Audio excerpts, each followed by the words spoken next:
Ghost of Buckstown Inn by Arnold M. Anderson.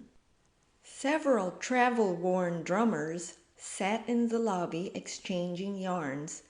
It was Rodney Green's turn, and he looked wise and began his tale. I don't claim, by any means, that the belief in ghosts is a general thing in Arkansas, but I do say that I had an experience out there a few years ago. It was late in the fall, and I happened to be in the village of Buckstown, which desecrates a very limited portion of the state. The town is about as small and dirty a place as ever I saw, and the Buckstown Inn is not much above the general character of the place. The region is inhabited by natives who still cling to all sorts of foolish superstitions. The inn, in the antebellum days, was kept by one who was said to be the meanest and most crabbed of mortals. The old demon was as miserly as he was mean, and all his narrow life he hoarded his filthy lucre with fiendish greed. Report had it also that he had even murdered his patrons in their beds for their money. What the facts actually were, I don't know, but even to this day the old inn is held in suspicion. A lingering effect of former horrors still clouds its memory. The present proprietor, Bunk Watson, his real name is Bunker, I believe is an altogether different sort of chap, a southern type. In fact, one of those shiftless, heedless, happy-go-lucky mortals who love strong whiskey and who chews an enormous quid of black tobacco and smokes a corncob pipe at the same time. When the former keeper shuffled off, his property fell to a distant relative, the present keeper, who, with his family, immediately moved in from a neighboring hamlet and took possession. It was well known that the old proprietor had accumulated considerable wealth during his sojourn among the living. But all efforts to discover any treasure upon the premises had failed, and now the idea of ever finding it was practically given up. As far as Bunk was concerned, the matter troubled him little. He had a hard-working wife who ran things the best she could, under the circumstances, and saw that his meals were forthcoming at their respective intervals. What more could he wish? Why should he care if there was a treasure buried upon his place? Indeed, it would have been a sore puzzle for him to know what to do with a fortune, unless perhaps his wife came to his aid. Among the stories that hovered in the history of the Buckstown Inn was one which involved a ghost. In the room where the former keeper had died, peculiar noises were heard at unearthly hours, sighing, moaning, and in fact, all the other indications which point to the existence of ghosts were said to be present. On account of this, the chamber had long since been abandoned. I listened with keen interest to the wonderful tales about the haunted room, and then suddenly resolved to investigate, to sleep in that chamber that very night, and see for myself all that was to be seen. I told Buck of my purpose. He shook his head, shrugged his shoulders, but instead of warning me and offering a flood of protests, as I expected, he merely took his pipe from his mouth, let fly a quart or so of yellowish juice from between a pair of brown-stained lips, and, opening one corner of his wide mouth, lazily called out, "Jane!" His wife appeared, and he intimated that I should settle the matter with the old woman. The prospect of a fee persuaded the wife, and off she went to arrange for my bed in that ill-fated room. At 9 o'clock that evening I bid the family good night, took my candle, ascended the rickety stairs, and entered the chamber of horrors. The atmosphere was heavy and had a peculiar odor that was not at all pleasing. However, I latched the door and was soon in bed. Having propped myself up with pillows, I was prepared to await the coming of the ghost. Overhead the dusty rafters, which once had experienced the sensation of being whitewashed, but which were now a dirty yellowish color, were hung with a fantastic array of cobwebs. The flickering light of the candle reflected upon the walls and against the ceiling a pyramid of grotesque shapes, and with this effect being continually disturbed by the swaying cobwebs, the whole caused the room to appear rather ghostly after all, and especially so to an imaginative mind. I waited and waited for hours, it seemed, but still no ghost. Perhaps it was afraid of my candlelight, so I blew it out. No sooner had I done this and settled back in bed again than a white hand appeared through the door, then a whole figure. At last the ghost had come, a white and sheeted ghost.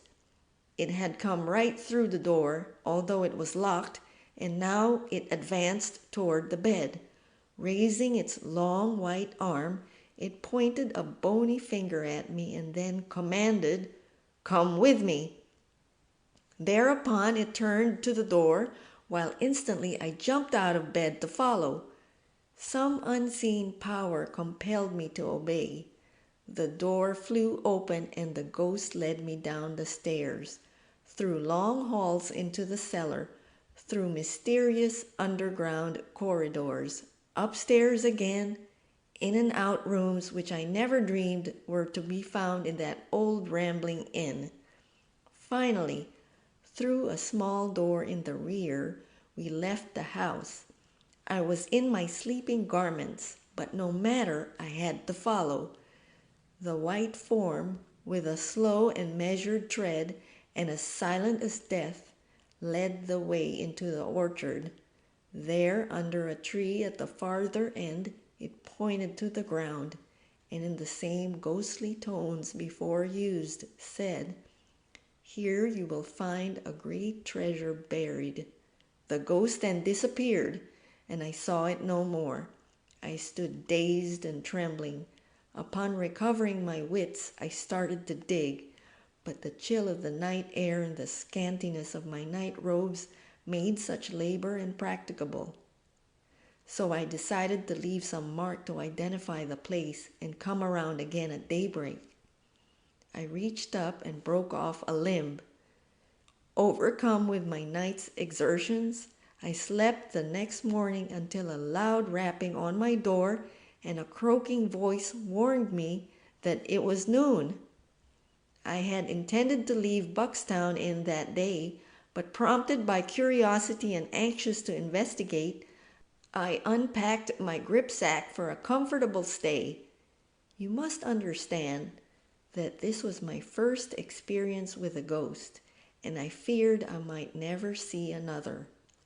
At breakfast, my landlady waited on me in silence, though once I detected her eyes following me with a peculiar expression. She wanted to ask me how I enjoyed the night, but I would not gratify her by volunteering a word. My host was more outspoken. "Reckon you didn't get much sleep," said he with a queer smile. "Did you hear anything?" I asked. "Well, I did, yes," he said with a drawl. "But you didn't disturb me any. I knew you'd have trouble when you went in that room ter sleep. That afternoon I slipped out to the tree, but to my amazement I found that the twig I had broken from the branches was gone. Finally, I found under the lower trunk of an apple tree an open place from which a small branch had evidently been wrested. But on looking further, I discovered that every apple tree in the orchard had been similarly disfigured. "More mysterious than ever," I said, "but tonight shall decide." That night I pleaded weariness, which no one seemed inclined to question, and sought my couch earlier. "Goin' ter try it again?" asked my host. "Yes, and I'll stay all winter, but what I'll get even with that ghost," I said. That night I kept the candle burning until midnight, when I blew it out. Instantly, the room was flooded with a soft light, and at the foot of the bed stood my ghost, the identical ghost of last night.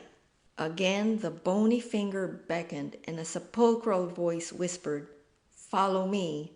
I sprang from the bed, but the figure darted ahead of me. It flew through the doorway and down the stairs, and I after it. At the foot of the staircase, an unseen hand reached forward and caught my foot, and I fell sprawling headlong. But in a second, I was on my feet and pursuing the ghost. It had gained on me a few yards, but I was quicker, and just as we reached the outside door, I nearly touched its robes. They sent a chill through my frame, and I nearly gave up the pursuit. As it passed through the doorway, it turned and gave me one look, and I caught the same malignant light in its eyes that I remembered from the night before. In the open orchard, I felt sure I could catch it, but my ghost had no intention of allowing me any such opportunity. To my disgust, it darted backward and into the house, slamming the door in my face. In my frenzy of fear and chagrin, I threw myself against the oaken door with such force that its rusty old hinges yielded, and I landed in the big front room of the inn just in time to see the white skirts of the ghost flit up the stairs. Upstairs I flew after it and into an old chamber. There, huddled in a corner, I saw it.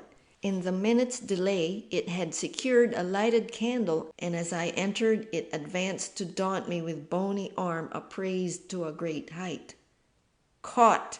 I cried, throwing my arms around the figure, and I had made the acquaintance of a real live ghost. The white robes fell, and I saw revealed my hostess of Buckstown Inn.